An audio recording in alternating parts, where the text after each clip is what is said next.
지난주 수요일까지 우리는 아모스서를 살펴보았고, 오늘은 그에 이어서 오바댜서를 살펴보려고 합니다.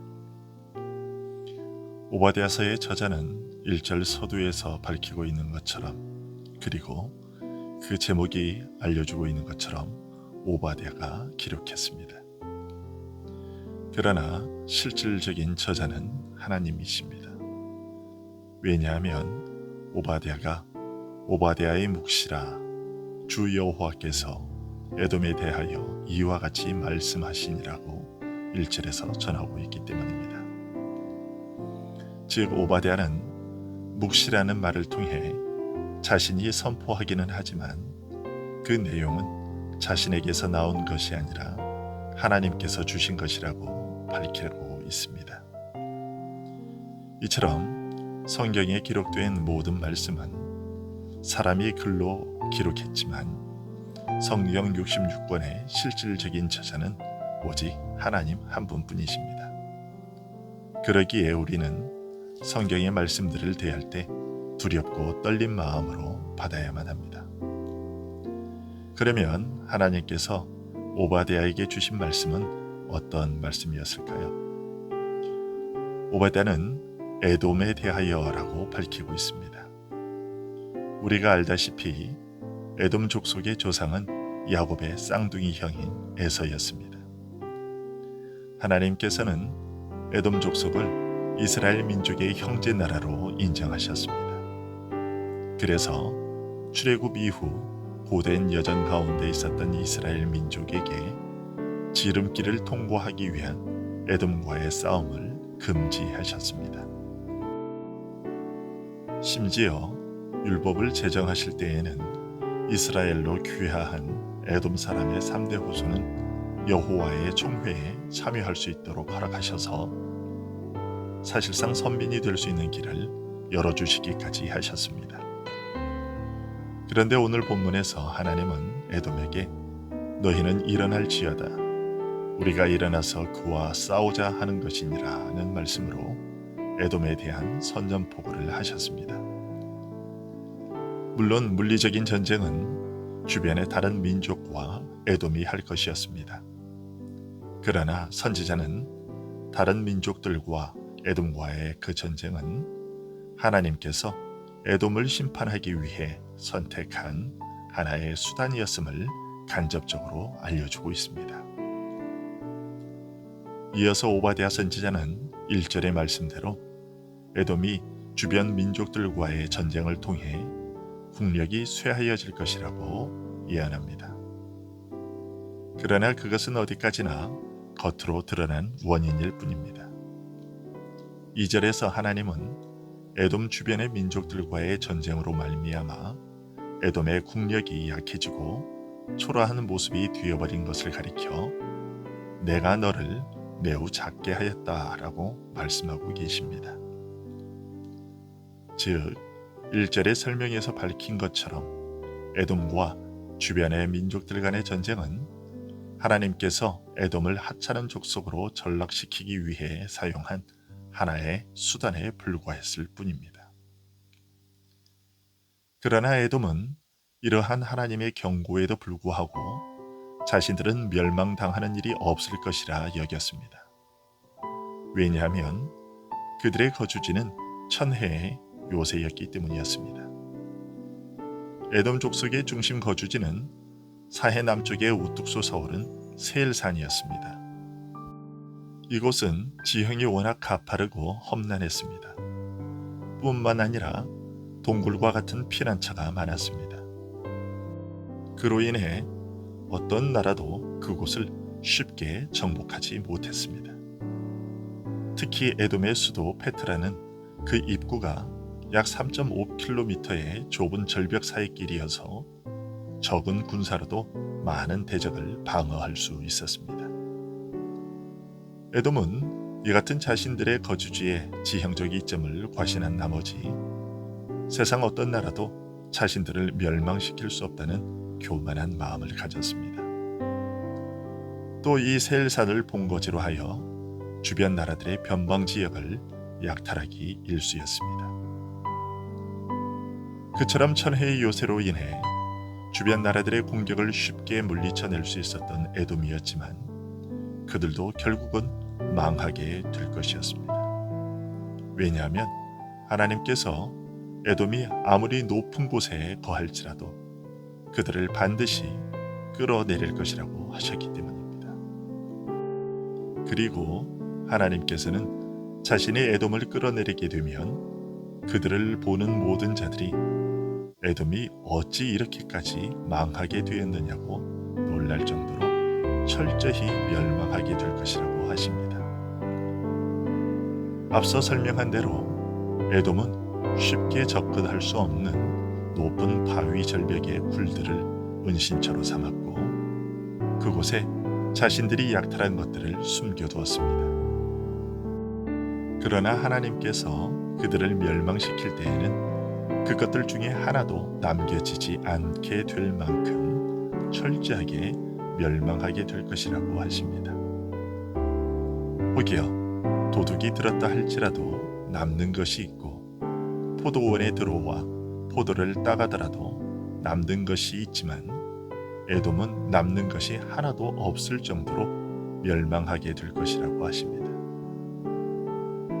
우리는 이 말씀을 통해 하나님께서는 우리 마음속의 모든 작전 계획과 능력에 대한 자부심을 언제고 단번에 끝내실 수 있는 분이심을 깨닫게 됩니다.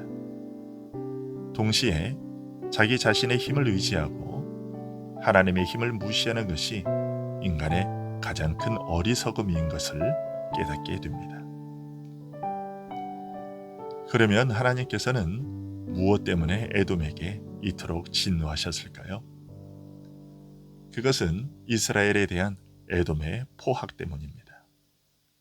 10절에서 그 사실을 지적하고 계십니다. 에돔 족속은 에서의 후손이었고 이스라엘 민족은 야곱의 후손이었습니다. 이처럼 에돔은 형제 관계에 있는 민족이었습니다.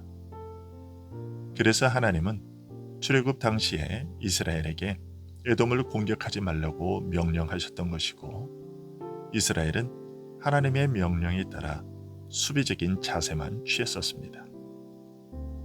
그렇다면 에돔 역시도 이스라엘이 바벨론의 공격을 받아 멸망당할 때 이스라엘을 도왔어야 했습니다. 적어도 슬퍼하거나 안타까워하는 마음 정도는 가졌어야 했지요. 하지만 에돔은 반대로 이스라엘이 멸망당할 때 11절부터 14절까지에 기록된 악행들을 이스라엘에게 행했습니다. 먼저 11절에서 지적되고 있는 것은 네가 멀리 섰던 날 곧 이방인이 그의 재물을 빼앗아가며 외국인이 그의 성문에 들어가서 예루살렘을 얻기 위하여 제비 뽑던 날에 너도 그들 중 한 사람 같았다는 것입니다. 즉 이스라엘이 바벨론에 의해 파괴당할 때 유다를 돕지 않고 수수방관했으며 오히려 바벨론을 간접 지원했다는 것이죠. 다음으로 12절에서는 내가 형제의 날 곧 그 재앙의 날에 방관할 것이 아니며 유다 자손이 패망하는 날에 기뻐할 것이 아니며 그 고난의 날에 내가 입을 크게 벌릴 것이 아니었다고 지적당하고 있습니다. 즉 이스라엘이 바벨론의 느부갓네살에게 공격을 받아 멸망당하고 포로로 끌려가던 날 그 모습을 보면서 입을 다물지 못할 만큼 큰 소리로 웃으며 기뻐했다는 것입니다. 이스라엘에 대한 에돔의 악행은 여기서 그치지 않았습니다. 그들은 다른 정복자들과 함께 이스라엘을 해치는 일에 동참했습니다. 13절이 그것입니다. 내 백성이 환난을 당하는 날에 네가 그 성문에 들어가지 않을 것이며 환난을 당하는 날에 네가 그 고난을 방관하지 않을 것이며 환난을 당하는 날에 네가 그 재물에 손을 대지 않을 것이며 에돔은 정복자들의 끈아풀 역할을 했고 바벨론의 군대가 휩쓸고 지나간 예루살렘 성 안에서 그 남은 것마저 약탈했습니다.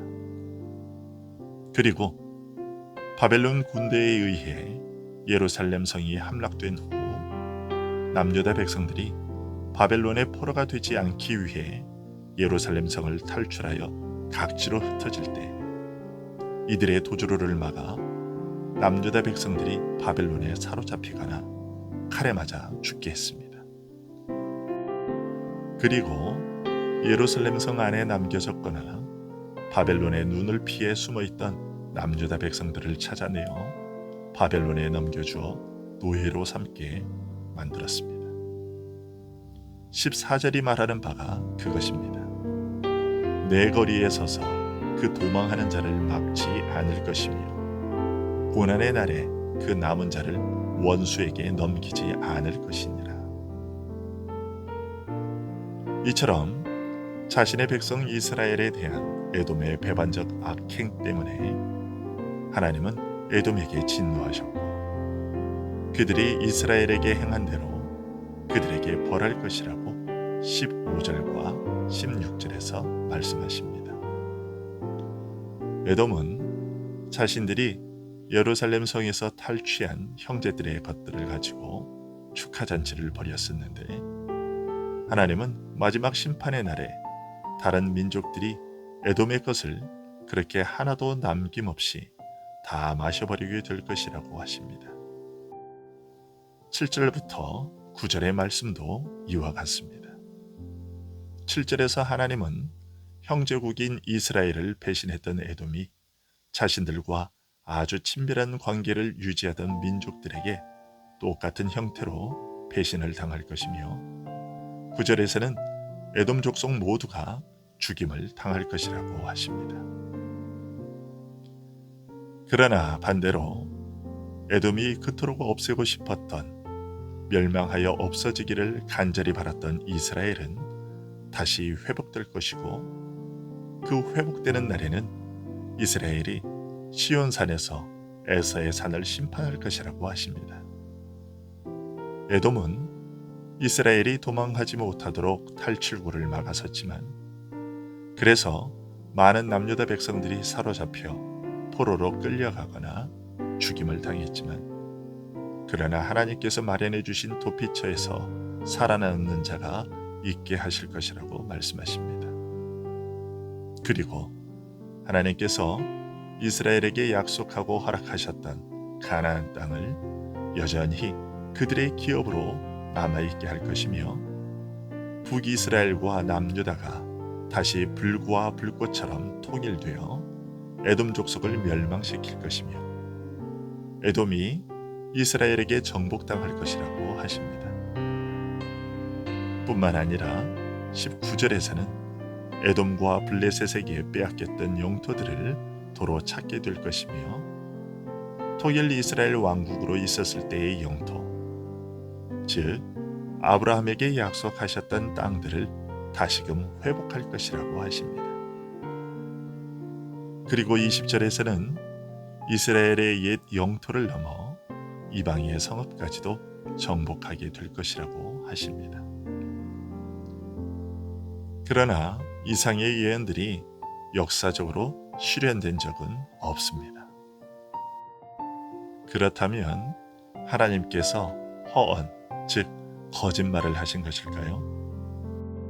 아닙니다.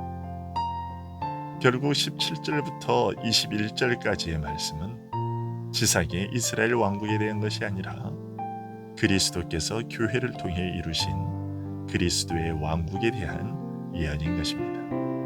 즉 하나님께서는 이스라엘 민족이 범한 죄에 대한 징계로 그들이 역사상 실제로 세웠던 구약의 이스라엘이라는 나라는 패망시키셨지만 예수 그리스도를 통해 영적인 이스라엘을 다시 세우실 것을 예언하셨던 것입니다.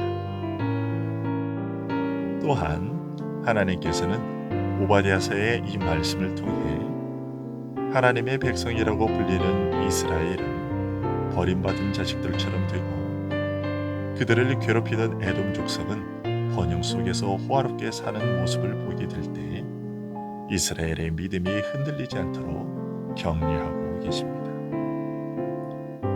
그리고 동일하게 오늘 이 시대를 살아가는 우리를 위로하고 계십니다.